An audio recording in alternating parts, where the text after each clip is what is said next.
prepared a presentation, which is now seeming a little bit awkward,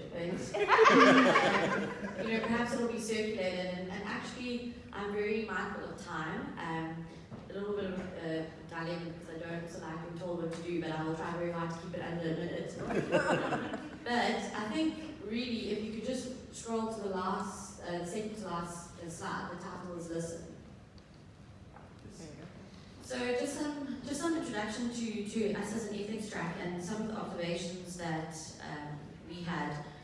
The first thing I think was the fact that I disagreed with the fact that there was an ethics track to start off with, in the sense that I think that it's something that informs every single one of the tracks, and perhaps it might have been better to have an ethics component in each of those tracks, because it has such a wide application, it's really misunderstood.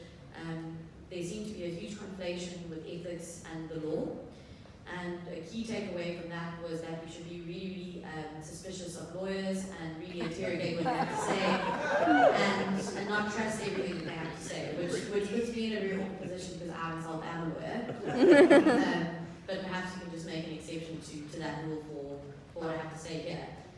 And also what was really interesting for us is that we had a very lively debate, and that was different for me as a lawyer because I'm really used to people speaking at an audience and presenting their views, and a lot of people take what people have to say as gospel, and it's because they hold a specific title.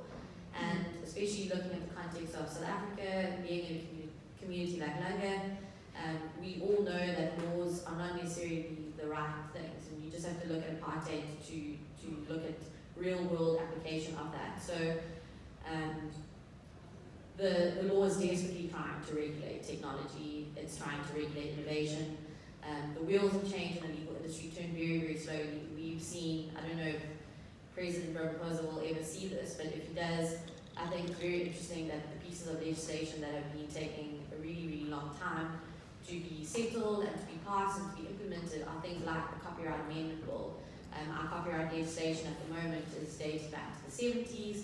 It's regulating things like the printing press. So we are way, way behind the times. We've got our Protection of Personal Information Bill. It is dealing with really, really sensitive human rights that are being violated all over the place. And that was passed in 2013, still yet to be implemented. Most concerning for me, we've got legislation that's aimed at protecting traditional knowledge, indigenous knowledge. That's been on the cards for almost a decade. And I think we really need to catch a wake-up call and start looking at, if the law is letting us down, how do we create alternative dispute resolution, how do we create alternative codes of conduct?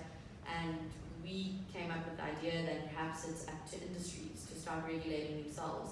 And instead of waiting for the law to tell us that you have to do something, we should be coming from a place of saying this is the right thing to do, this is the human thing to do. Everybody's so caught up with the robots, they're coming to take our jobs.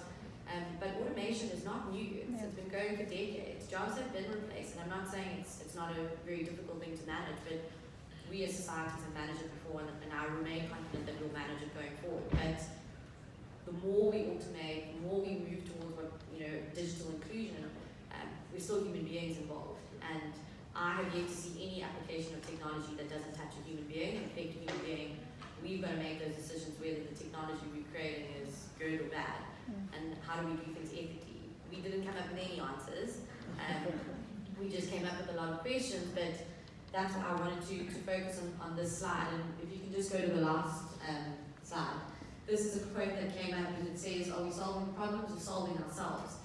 And especially as a younger person, I think I've lost the ability to call myself young, but it's something that we really get frustrated with our parents. We were all young at one stage, and people telling us what to do, and people say, "You're not listening to me, you're not listening to me, you keep interrupting me."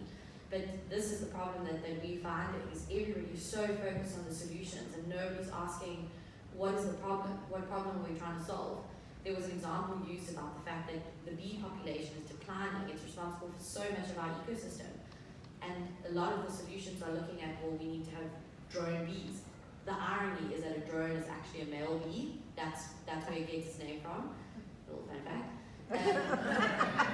But nobody's then saying, should we be concerned that bees are dying? And it's because we are disrupting the environment and we're disrupting this ecosystem. So I don't think that technology is the answer to a lot of problems. And I think that the choice to have this conversation in Langa, to have participants from Langa, our ethics track, we had 2 really insightful participants, and that was really interesting to me because, especially the lawyers, if you look at any law firm, and I will be able to, almost put money on it. If you go onto any law firm's website, they tell you what they do. So there's CVs, there's services that we provide, it's the locations that we are in, and it's kind of like, this is our services and you've got to take it or leave it. But we look at this unconference style, but maybe we need to unlawyer and undoctor and unpsychologist or whatever you want to call it, and start looking at it from a bottom-up approach. So if there was one key takeaway for us, that would have been it.